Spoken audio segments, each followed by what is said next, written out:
de pareceres das comissões de Viação e Transportes e de Constituição e Justiça e de Redação, para oferecer parecer às emendas do Senado em substituição à Comissão de Viação e Transportes.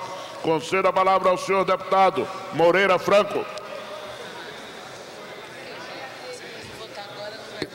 Senhor presidente, trata-se de um projeto extremamente importante, que desde 1990 vem sendo objeto de discussão na Câmara e no Senado. Aprovado na Câmara, foi ao Senado e lá várias contribuições vieram em 15 emendas. Dessas 15 emendas,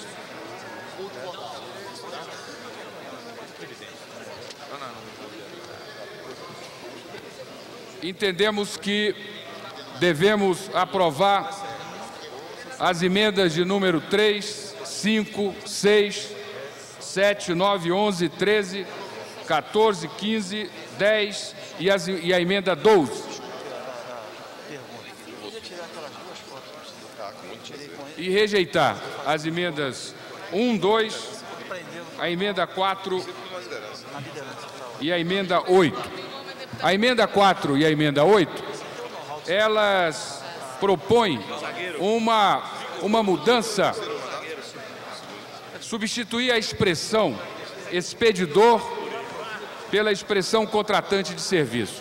Nós entendemos que a expressão expedidor é mais correta e o conjunto do projeto vem utilizando a expressão expedidor.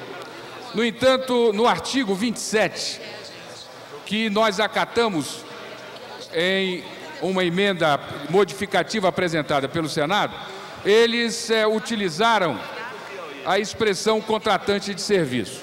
Nesse sentido, para manter a integridade do texto, eu estou apresentando uma emenda de redação para que no artigo 27 se possa ter, ao invés da expressão contratante de serviço, a expressão expedidor. Este é o relatório. Para oferecer parecer. Ontem, em Niterói, foi realizada a missa de 7º dia pelo falecimento do Dr. Alberto Torres. Alberto Torres foi... Desculpe, deputado Moreira Franco. Alberto Torres foi uma grande personagem da política, da cultura, da literatura, das artes, da velha província fluminense. Ele deixou ao longo de várias décadas de vida pública, como secretário de Estado, como deputado estadual, deputado federal, como jornalista, marcada o seu espírito público, o seu engajamento com as lutas mais sensíveis do povo fluminense e com o seu amor imenso pelo estado do Rio de Janeiro. Ele pertencia a uma família que deu ao Brasil grandes nomes. Já na Constituinte de 45, o líder do PD, deputado Acúrcio Torres, era irmão de Alberto Torres e certamente ajudou a formar a visão política de Alberto Torres. Mais recentemente, teve um outro irmão, presidente do Senado, presidente do Congresso, o senador Paulo Torres. E lá em Niterói, lá no estado do Rio de Janeiro, dirigindo o mais antigo jornal do nosso estado, o Fluminense, ficou Alberto Torres, mantendo o calor da sua luta, a chama dos seus ideais e a convicção com que sempre se dedicou às causas do estado do Rio de Janeiro. Por isso, senhor presidente, senhores deputados, eu queria aqui deixar a minha palavra de homenagem a esta grande figura do meu estado, com quem eu não só aprendi, mas recolhi conselhos os mais importantes em toda a minha vida pública e manifestar a seus familiares o meu pesar, que creio pela importância, pela tradição de Alberto Torres, é um pesar que se estende a todos os membros desta casa. Muito obrigado. Com a palavra, deputada Marisa Serrano, a quem agradecemos pela paciência. Vossa Excelência tem a palavra por 20 segundos. Deputado Moreira Franco. Senhor presidente, eu gostaria de encaminhar à mesa um requerimento de informação ao ministro do Planejamento e Orçamento e Gestão sobre a revisão geral e anual das remunerações e subsídios dos servidores públicos. Quando fui relator da reforma administrativa, coloquei, e essa Casa aprovou, na Constituição a obrigatoriedade de uma revisão anual. Houve, posteriormente, uma lei que fixou esta revisão para o mês de janeiro. Nós estamos no mês de abril, 1º de abril, e até o momento o governo ainda não fixou essa medida. Eu gostaria de saber do ministro do Planejamento as razões e para quando o governo prevê a revisão, o aumento dos vencimentos dos servidores públicos dos 3 poderes. E gostaria de pedir que fosse dado como lido uma observação que trago aqui sobre o excelente trabalho que o prefeito de Araruama, Chiquinho do Atacadão, como é conhecido, vem fazendo na área de educação. Ele inaugurou uma escola que certamente é uma das melhores do estado do Rio de Janeiro e merece não só o aplauso, mas também que o exemplo seja seguido por outros prefeitos do meu estado e do Brasil. Obrigado. A mesa recebe, agradece e dará publicidade. Deputado Francisco A. Pio. O deputado Moreira Franco. Senhor presidente, de falar rapidamente sobre um artigo que a jornalista Miriam Leitão publicou no domingo sobre o foco no pobre. E pergunta a ela se alguém pode ficar contra a ideia de dirigir recursos públicos aos mais pobres. Se pode se afirmar que no Brasil, apesar dos gastos públicos, a desigualdade permanece. Se alguém pode ser contra a avaliação da eficiência dos gastos públicos no Brasil. Tudo isso nós sabemos. E essa discussão, esse artigo, ela faz no jornal o Globo para mostrar o caráter patético da discussão que se faz no Brasil hoje entre alguns economistas sobre a focalização e a universalização dos recursos públicos em programas sociais. O ministro da Fazenda, eu não vou citar o nome porque não sou do partido do governo e não quero comprometer publicamente o ministro da Fazenda, mas o ministro da Fazenda, ele está defendendo a ideia de focalizar, de dirigir os recursos dos programas sociais para os pobres. Mas, infelizmente, existe dentro do partido do governo e junto aos economistas que assessoram esta ala do partido do governo, denúncias permanentes de que essa política é uma política para acabar com a universalização. Todos nós sabemos que precisamos fazer com que esses recursos cheguem aos pobres para que a desigualdade acabe. Por isso eu peço que esse artigo da jornalista Miriam Leitão, pela importância que tem, seja transcrito no diário desta Casa. Muito obrigado. Vossa Excelência vai ser atendido nos termos regimentais, inclusive eu, como Vossa Excelência, sou um leitor assíduo da jornalista Miriam Leitão e um grande admirador do seu trabalho. Concedo a palavra as consequências. Deputado Moreira Franco é o último nessa rodada e vamos então permitir que o segundo inscrito do grande expediente, deputado José Carlos Elias, possa utilizar regimentalmente o seu tempo. Senhor presidente, eu gostaria de fazer um apelo à ministra do Meio Ambiente, senadora Marina Silva, no sentido de que fosse liberado 2 milhões de reais de um empenho que está suspenso para a recuperação de 2 lagoas no município de Niterói, no estado do Rio de Janeiro. As lagoas de Itaipu e Piratininga, que tem um projeto já elaborado, já por intermédio da Serla, que é um órgão estadual, foi feita a licitação.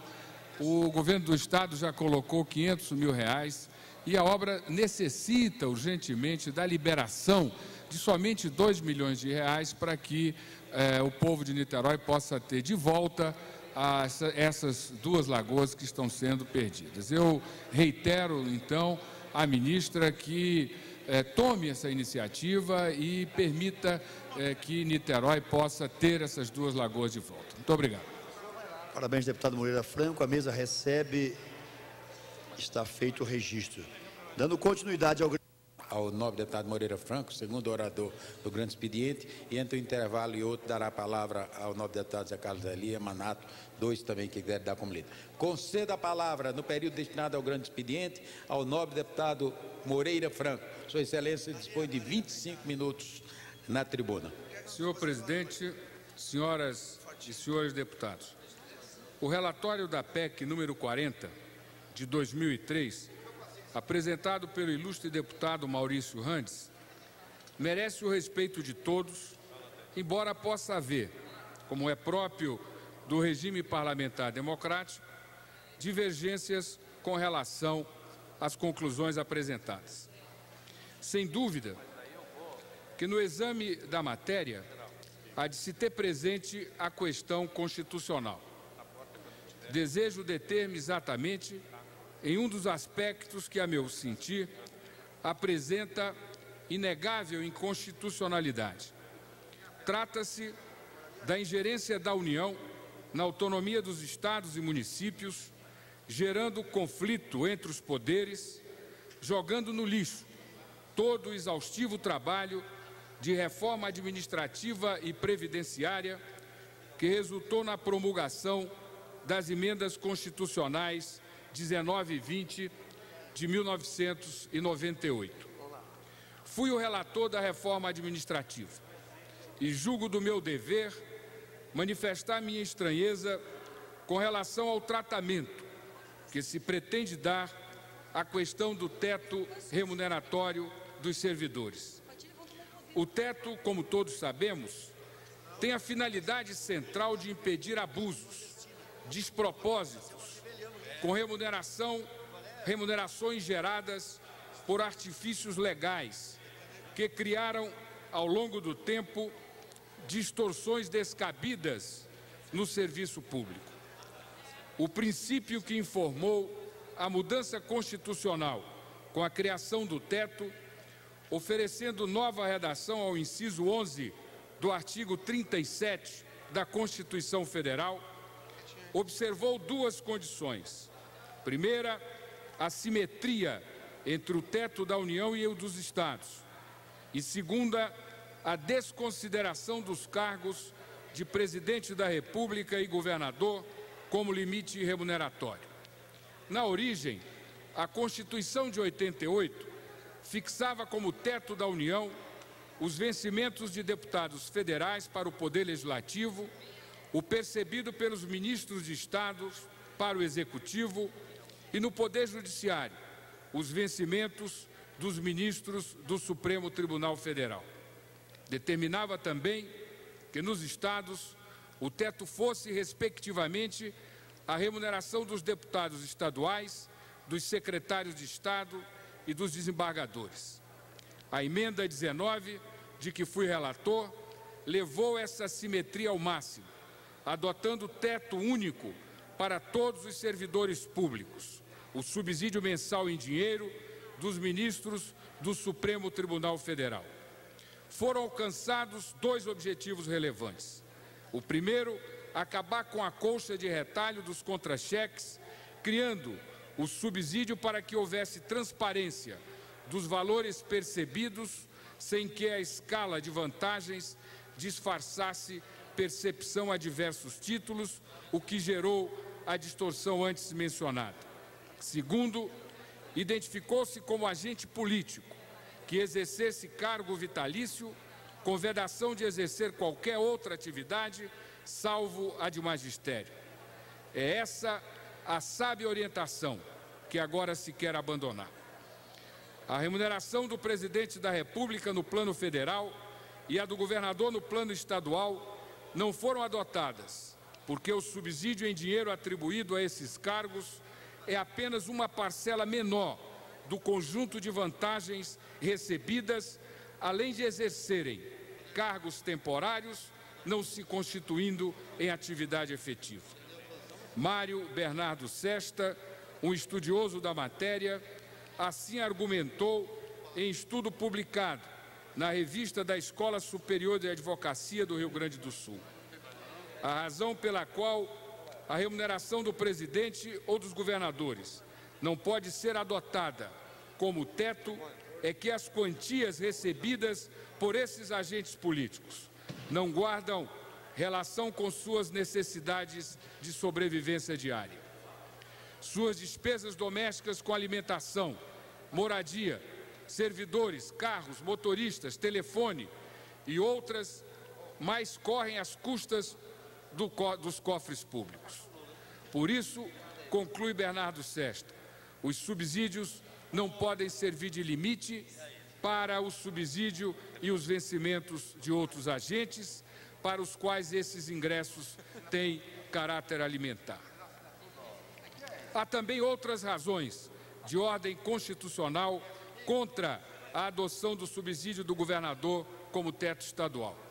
A emenda 19 também determinou que fosse criado um sistema coerente de remuneração para os servidores, que teriam suas carreiras valorizadas mediante a instituição de conselhos de política de administração e remuneração de pessoal. Os membros de poder, os detentores de mandatos eletivos, os ministros de Estado, os secretários e os ocupantes de carreiras julgadas essenciais para o funcionamento do poder público passariam a perceber não remuneração, mas subsídio fixado em parcela única, vedado o acréscimo de qualquer adicional, seja qual for obedecido o limite remuneratório constitucional dos subsídios dos ministros do Supremo. O objetivo da emenda por mim relatada foi deixar transparente, como já sublinhei, a remuneração recebida pelos mais altos servidores públicos, ao mesmo tempo em que a eles eram garantidos subsídios dignos e dentro de uma escala lógica como imperativo em qualquer sistema de pessoal organizado em carreiras. E no caso do serviço público, não há outra solução que a de reconhecer e valorizar as carreiras de Estado, aquelas essenciais ao exercício do poder estatal. Assim, pela nossa Constituição, o subsídio do deputado estadual não pode exceder 75% do subsídio do deputado federal, o que equivale a 75% do subsídio do ministro do Supremo Tribunal Federal. Por sua vez, o subsídio de desembargador não pode exceder 95% do subsídio dos ministros dos tribunais superiores. Este, por sua vez, fixado em 95% do subsídio dos ministros do Supremo. O teto constitucional hoje previsto para os desembargadores estaduais equivale, portanto, a 90,25% dos subsídios de ministro do Supremo. É preciso ter em conta que essa hierarquia dos subsídios, no caso do Poder Judiciário, leva em conta a natureza da organização judiciária, que tem eixo constitucional no Supremo Tribunal Federal e nos tribunais superiores, daí se espraiando para os tribunais, juízes estaduais e os tribunais e juízes federais. Há, portanto, uma coerência no sistema de subsídio para evitar distorção entre os magistrados, sejam eles estaduais ou federais, com isso quebrando a ordem da organização judiciária e ferindo o princípio da igualdade que qualifica o exercício da magistratura em seus diversos níveis. É evidente que a alteração proposta significa uma perigosa ruptura no sistema de equilíbrio que está hoje consagrado na Constituição Federal. Ademais de implicar necessariamente, no caso do Poder Judiciário, severa desigualdade entre os magistrados federais e estaduais. Essa direção não condiz com a própria natureza da organização do Poder Judiciário, como existente no país e que é garantia de sua autonomia como poder no Estado, conquista que não podemos abandonar, na linha da defesa do Estado democrático de direito. O relator da PEC 40/2003, na Comissão de Constituição e Justiça, claramente não se deu conta dessas impropriedades ao elaborar suas emendas saneadoras. E terminou por deixar de mencionar no relatório ou na justificativa da emenda apresentada o teto específico dos desembargadores, constante no artigo 93, inciso 5 da Constituição Federal. Daí que fica evidente a inconstitucionalidade e, pior ainda, fica aberto um flanco de severo desequilíbrio na organização simétrica dos poderes a partir da matriz constitucional, desestruturando a organização do Poder Judiciário dos Estados-membros, com reflexos gravosos na qualidade da carreira da magistratura estadual comparada com a federal. Ora, ninguém em sã consciência pode aceitar o efeito perverso da proposta, ou seja, reduzir os subsídios da magistratura estadual, na qual um desembargador com 35 anos de carreira poderá ganhar menos do que juízes federais recém-admitidos. Isso parece mesmo uma conspiração para deturpar a ideia central da organização judiciária, com a utilização de argumentos que bem parecem eficazes em mecanismos autoritários de tradução de conceitos simplistas que todos sabemos não têm valor nem científico nem social, na perspectiva do interesse público, das necessidades da população e da preservação da sociedade plural e democrática. Por outro lado, a emenda submete ao teto da magistratura os membros do Ministério Público, instituição integrante do Poder Executivo, como ainda há poucos dias reafirmou o Supremo Tribunal Federal em decisão na ação direta de inconstitucionalidade 132, publicada no Diário da Justiça, o que significa a iniciativa do ilustre relator da PEC. Será o primeiro sinal para subtrair do Ministério Público sua autonomia tão duramente conquistada? Note-se o curioso fenômeno. Todas as instituições recusam como teto os subsídios em dinheiro do governador, enquanto os governadores se empenham para ser o teto de todos. Por que isso? Porque, na verdade, esse teto é uma mistificação. A pretexto de moralizar o serviço público, a emenda, se aprovada, destruirá todo o sistema de carreiras relevantes para o Estado, limitando o subteto ao Poder Executivo. É evidente que a emenda nessa parte viola o princípio constitucional da razoabilidade, encartado na garantia do devido processo legal, a que se refere o artigo 5º, inciso 54 da Constituição Federal. Trata-se de princípio da compatibilidade entre o meio empregado pelo legislador e os fins visados. Anote-se que a emenda cria instabilidade remuneratória, sabido que os valores percebidos pelos governadores têm uma evidente carga de politização, de jogo eleitoral, sem contar que muitos podem se dar ao luxo de dispensá-los, em razão de vitoriosas atividades profissionais que prosseguem ou interrompidas são retomadas no mesmo diapasão. É razoável criar um sistema que tenha por eixo esse tipo de remuneração apartado da realidade de uma carreira, seguido ao longo de muitos anos de trabalho? Não é difícil perceber a perversidade dessa falta de adequação.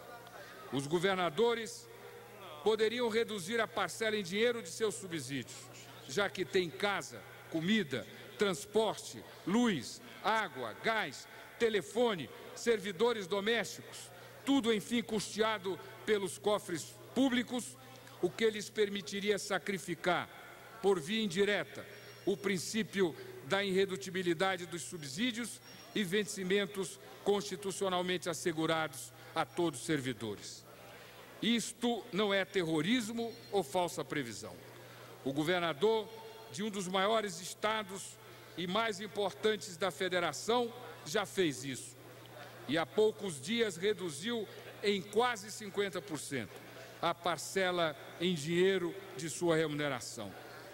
Pode assim proceder porque tem seu mandato certo e temporário e tem ao seu dispor os serviços do Estado, como é direito ter na organização do poder no mundo inteiro, sem que seja suscetível de escaramuça com pretexto moralizante.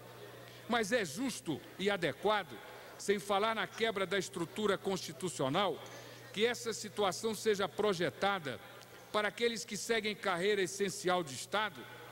A única resposta honesta é não. Não pode, porque isso avilta a razoabilidade, demole a organização judiciária e amesquinha a história democrática do país.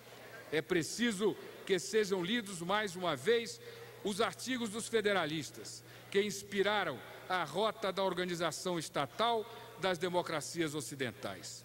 Portanto, é a rigor inconstitucional, como subteto de quem só recebe remuneração em dinheiro, ou seja, dos servidores públicos em geral, os subsídios de cargos em que tal parcela em dinheiro não é nem única, nem significa, nem indispensável ao sustento do beneficiário e sua família. Por isso mesmo, nunca foi adotado por nenhuma de nossas constituições. E não se justifica que essa sensibilidade e esse entendimento não sejam endossados pelo atual legislador reformador. Curiosamente, senhor presidente, o ilustre autor da emenda saneadora número 2 só leva em conta a simetria quando é para reduzir.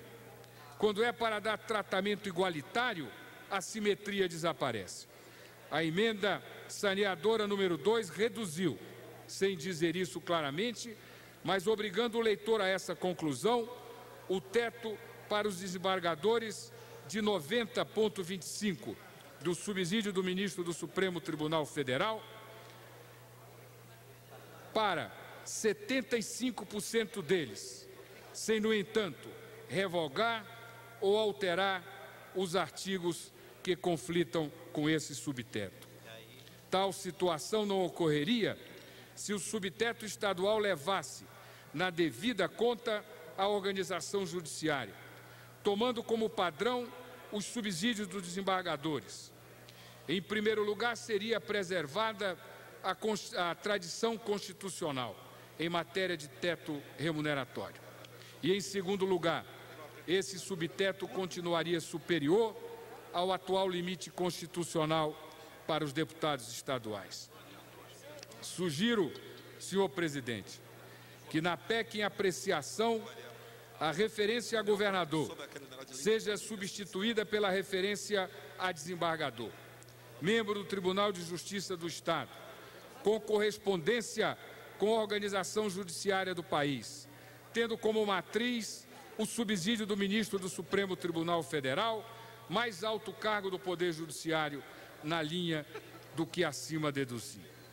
Será assim retomada a simetria tão almejada. Esses, senhores deputados, são os motivos de interesse público e respeito à Constituição Federal, que, em coerência com o trabalho que desenvolvi como relator da emenda 19 de 1998, que me levam a propor uma emenda à PEC 40, adotando-se os subsídios dos desembargadores como limite remuneratório para os servidores dos estados, do Distrito Federal e dos municípios, e para a qual eu peço o apoio de vossas excelências. Muito obrigado. Antes de passar a palavra ao próximo orador inscrito, o novo deputado, a palavra para um registro ao novo deputado Moreira Franco. Senhor presidente, o Congresso Nacional vem discutindo há muitos anos a questão do uso de armas. Existe na sociedade brasileira hoje um sentimento de repulsa à violência e há um sentimento favorável a que se possa ter no Brasil um controle para o uso, a venda das armas. A Rede Globo de televisão, a seção de jornalismo do Estado do Rio de Janeiro, ela fez agora uma pesquisa do dia 7 a 18 de julho, na área metropolitana do Rio de Janeiro, que dá uma dimensão de quanto a opinião pública carioca e fluminense se coloca ao lado daqueles que querem ter as armas controladas no Brasil. Eu gostaria de trazer a esta casa os números para que esse resultado se somasse no sentido de se ter um projeto que responda a esse anseio, a essa expectativa. A pesquisa ouviu 17.559 pessoas. Para que se possa ter uma ideia da dimensão dos resultados, 14.089 pessoas, ou seja, 80,2% são favoráveis ao controle do uso de armas. E somente 19,8% acha que a arma deve continuar sendo usada de maneira indiscriminada e livre, como vem sendo usada no Brasil de hoje. Eu gostaria, senhor presidente, de parabenizar a Rede Globo, a seção de jornalismo da Rede Globo do Rio de Janeiro, por essa iniciativa e dizendo que esses números, esses resultados só fortalecem acham que esse projeto deve ser votado e aprovado o mais rápido possível. Antes de passar a palavra para o próximo orador, Maria Augusta Carneiro Ribeiro, que é ouvidora-geral da Petrobras. Com a palavra, o deputado Moreira Franco. Senhor presidente, permitam-me, senhora e os senhores ministros, as demais personalidades, autoridades aqui presentes, que eu os homenageei na pessoa do presidente da Petrobras, o senador José Eduardo Dutra.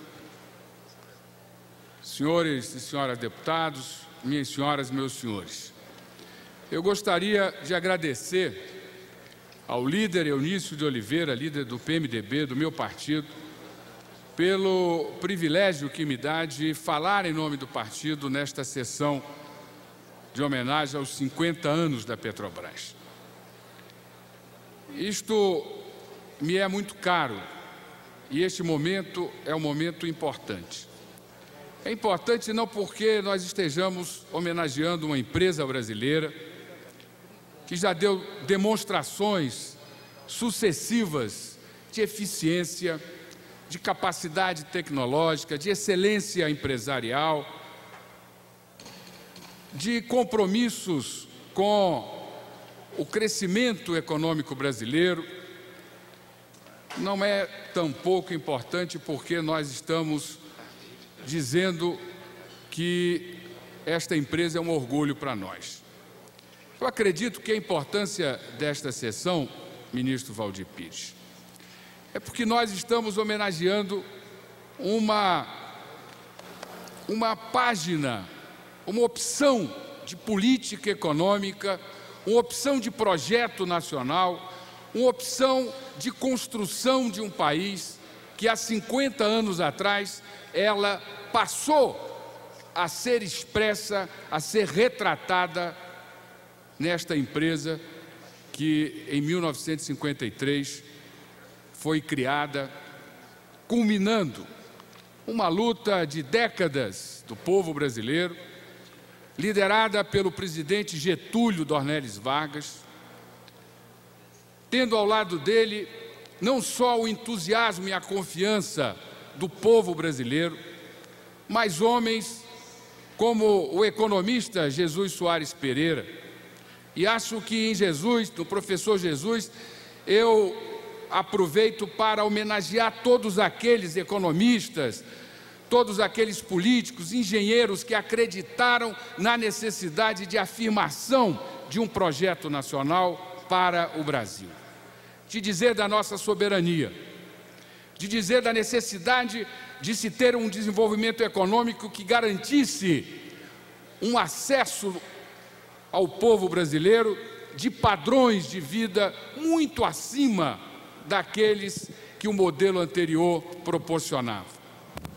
E eu creio que, para mim, hoje, homenagear a Petrobras e lembrar de pessoas como essas que lembrei aqui, tão importantes para a nossa formação, foi ter encontrado aqui, reencontrado neste plenário, uma figura que para a minha geração sempre foi uma referência política, uma referência ideológica, uma referência de decência, que é o deputado Fernando Santana. Muito bem. Eu pertenço a uma geração subsequente àquela que lutou pela criação da Petrobras, e não só da Petrobras, que fez a opção por esse novo modelo. E essa geração foi formada política e ideologicamente, acreditando que é necessário se ter um projeto nacional, acreditando que as causas, as lutas, as bandeiras que significam soberania, autonomia e crescimento econômico são bandeiras que justificam todos os sacrifícios. Deputado Moreira. Acreditando que é possível transformar coisas difíceis, lutas difíceis em realidades. E a Petrobras é a prova disso. Eu concedo a parte à deputada Jandira Fegali. Deputado Moreira, eu quero lhe agradecer a possibilidade, antes do término do seu tempo, porque todos nós construímos um vínculo de afeto, de luta e de convicção sobre o papel desta empresa, que hoje marca o principal ponto da luta da esquerda brasileira e o principal ponto de luta dos democratas brasileiros e dos trabalhadores, que é o resgate da soberania nacional contra o império, contra as pressões, contra aqueles que bombardeiam e matam na geopolítica do petróleo. Mas eu gostaria apenas de fazer um resgate, homenageando aqui o presidente Dutra e tantos outros citados, o ministro Valdir Pires, a competência e a inteligência da mulher brasileira nas figuras de Dilma e Emília Fernandes, ministras do governo Lula, e apenas fazer um resgate aqui. Nós estamos comemorando 50 anos da Petrobras, mas a luta do petróleo tem umas marcas importantes históricas, onde estão vinculados os comunistas desse país.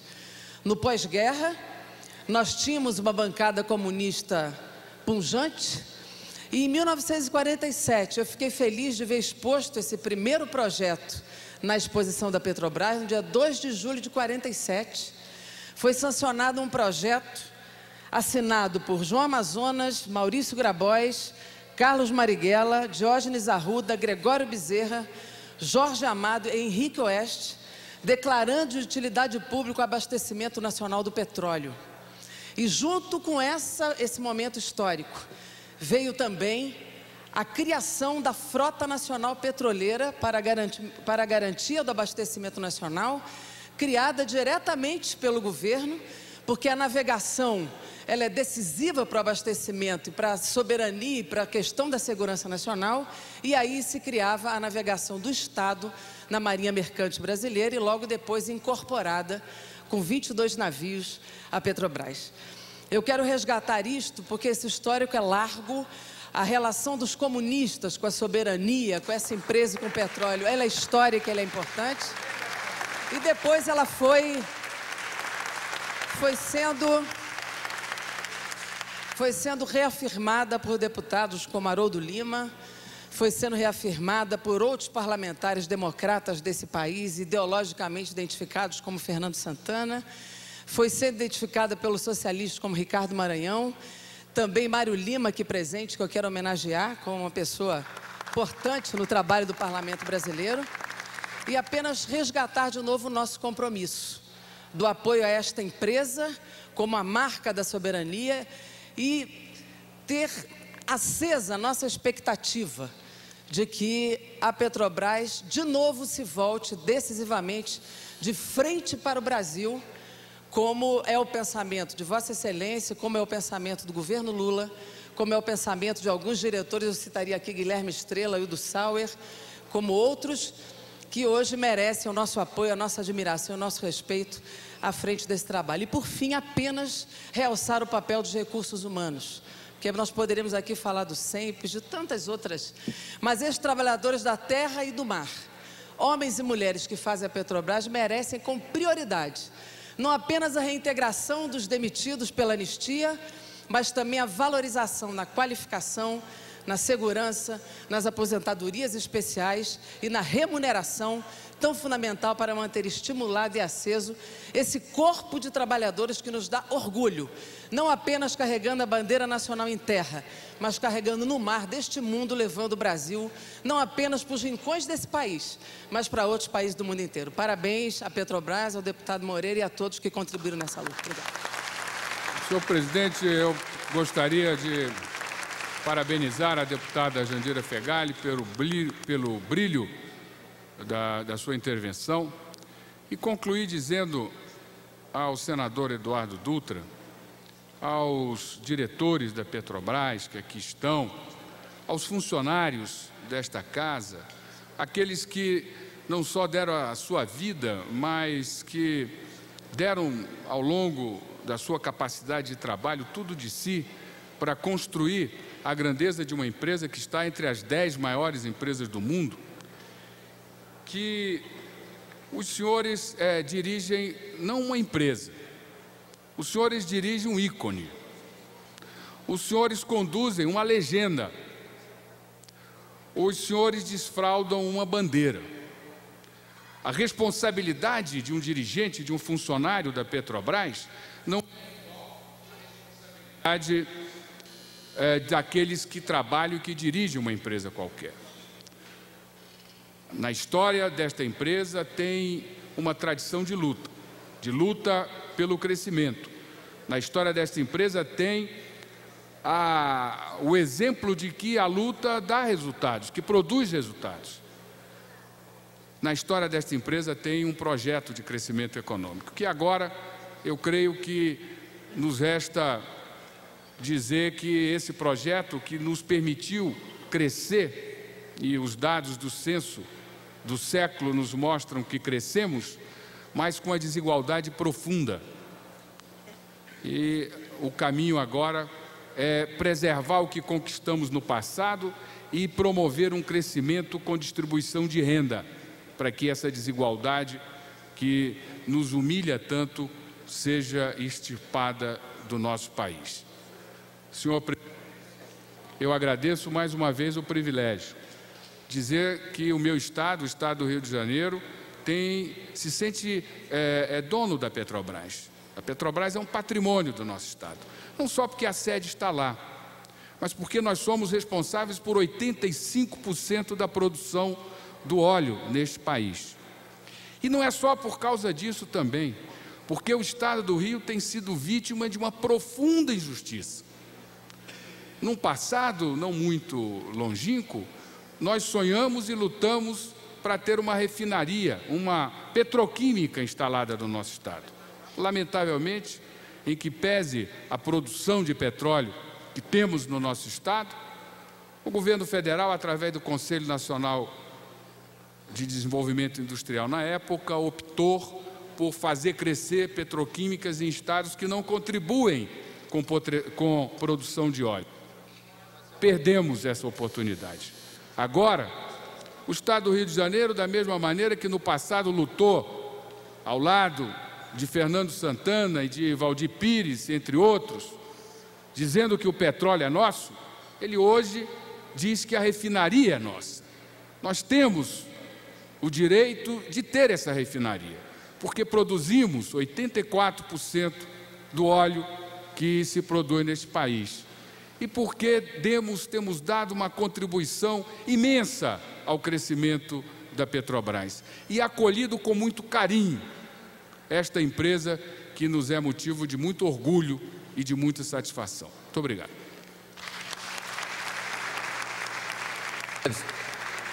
Nós que agradecemos a Vossa Excelência. Antes de passar a palavra ao próximo orador, Moreira Franco. Senhor presidente, os principais jornais de hoje dão conta da reunião do presidente Lula com os governadores, aonde ficou evidenciado a dificuldade dos governadores chegarem a um acordo com o presidente com relação à reforma tributária. Nesse encontro, pelos que os jornais dizem, está sendo discutido, foi aventada a hipótese do próprio governo encaminhar no Senado Federal uma proposta de retomar o projeto na redação original, largando completamente não só os acordos que foram fixados nesta casa, na Câmara dos Deputados, como também deixando de lado duas votações, as reuniões da comissão especial, os debates, os conflitos e os acordos que foram firmados aqui na Câmara dos Deputados pela liderança do governo. Eu gostaria de fazer um apelo ao presidente Lula, que vai se reunir com as lideranças do governo no Senado, para que evitasse que essa afronta fosse feita à Câmara dos Deputados. O Parlamento brasileiro não é uma instituição republicana. Ele já existia antes da proclamação da República. O Parlamento brasileiro tem servido aos poderes, a quem exerce o poder executivo, mas, do ponto de vista histórico, desde o Império, o Parlamento tem reagido àqueles que acham que do Executivo podem fazer o que quiserem. Então, eu queria fazer um apelo ao presidente Lula, no sentido de evitar esta afronta à Câmara dos Deputados e acrescentar, para finalizar, senhor presidente, que o presidente Lula encaminhe no sentido de que os acordos firmados nesta casa sejam mantidos. O Estado do Rio de Janeiro está sendo prejudicado porque vários acordos se fizeram aqui, eu e o PMDB e a bancada do Rio votou, e hoje nós estamos sendo ameaçados desses acordos não serem cumpridos. Eu agradeço a Vossa Excelência a generosidade e a paciência. Colombo, nobre deputado Colombo. Senhor presidente, eu quero dar como lido de tributação ao projeto e às emendas de plenário de números 1 a 14. Concedo a palavra ao nobre deputado Moreira Franco. Senhor presidente, na votação passada votei de acordo com o partido. Deputado Rogério Teófilo, consignado. Senhor presidente, eu quero comunicar a Vossa Excelência que o meu voto da sessão anterior é o voto do meu partido. Nunca tive igual partido. Nunca tive dúvida disso, Excelência. Está consignado. Deputado Moreira Franco. Adriano.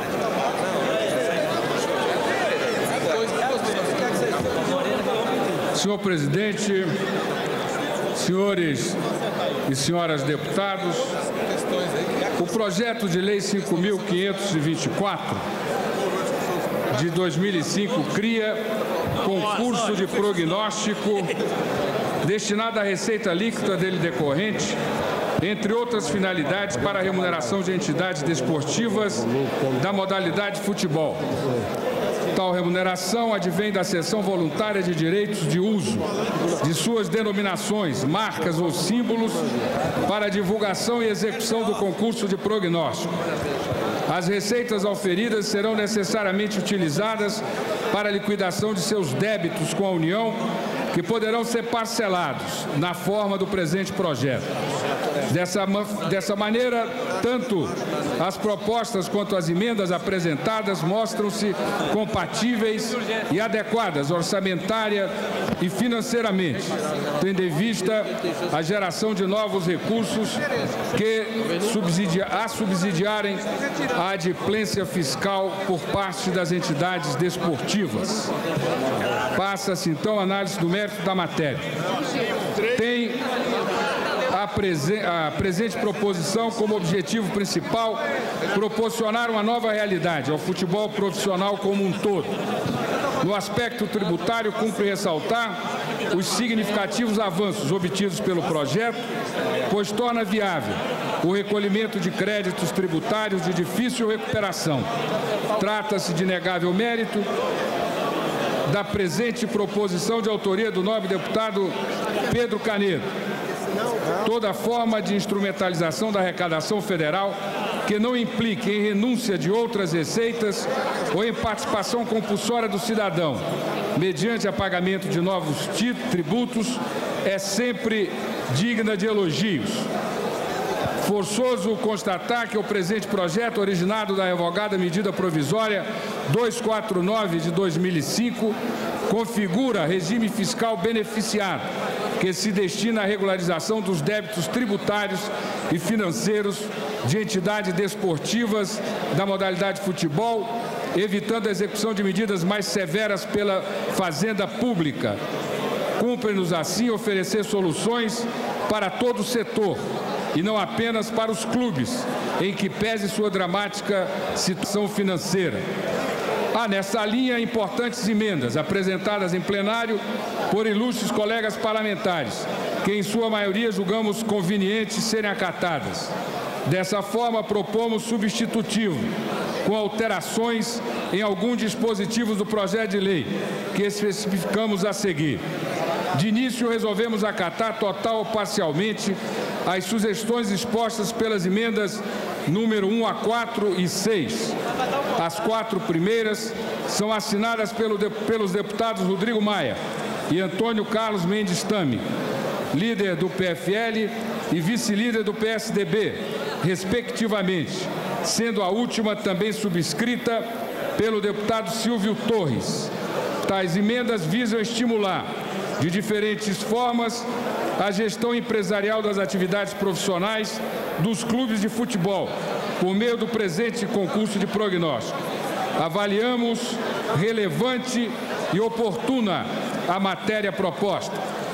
Cumpre frisar que, técnica e juridicamente, o mérito da presente proposição não impõe qualquer obrigatoriedade à adoção de forma empresarial. A adesão ao parcelamento e ao concurso de prognóstico, ora instituídos, é voluntária. E mais, os clubes que resistirem a adotar modelo administrativo verdadeiramente profissional também poderão participar do concurso de prognósticos e aderir ao novo regime de parcelamento fiscal. Propõe-se, desse modo, no substitutivo ora apresentado, regime duplo de parcelamento. As entidades que tiverem suas atividades profissionais geridas por sociedade empresarial regularmente constituída poderá aderir a parcelamento de até 180 prestações mensais. As demais entidades ficam restritas a parcelamento de até 120 prestações. Com a gestão por sociedades empresárias, aumenta-se a fiscalização societária sobre os atos de seus gestores, sujeitando suas decisões ao crivo dos respectivos sócios. Nessa linha, nos inspiramos na figura da sociedade empresária desportiva, seguindo as valiosas ideias contidas na proposição apresentada pelo nobre deputado Silvio Torres. Já as emendas número 8, 10, 12 e 13 foram incorporadas, total ou parcialmente, ao texto do projeto apresentado pelo deputado Pedro Canedo, de sorte que as mesmas naturalmente foram acatadas no substitutivo, pois mantivemos a parte do texto original a elas relacionada. Alterou-se também os prazos para adesão ao concurso e de formalização do pedido de parcelamento, pelo texto do substitutivo ora apresentado, enquanto o concurso de prognósticos não tiver funcionamento, as entidades que aderirem ao parcelamento pagarão parcela simbólica de R$ 5.000. Nesse sentido, entendeu-se expressamente o alegado regime fiscal beneficiado, de que gozariam apenas as associações, para alcançar também as entidades desportivas. A adoção do regime diferenciado para as empresas de futebol não encontra óbice no princípio da isonomia tributária. É do conhecimento de todos que a legislação tributária está repleta de exemplos de sistemáticas fiscais específicas, instituídas em razão do setor. Diante do exposto, somos pela compatibilidade e pela adequação orçamentária e financeira dos projetos de lei número 5.254 de 2005 e 5.541 de 2005 e das emendas apresentadas em plenário.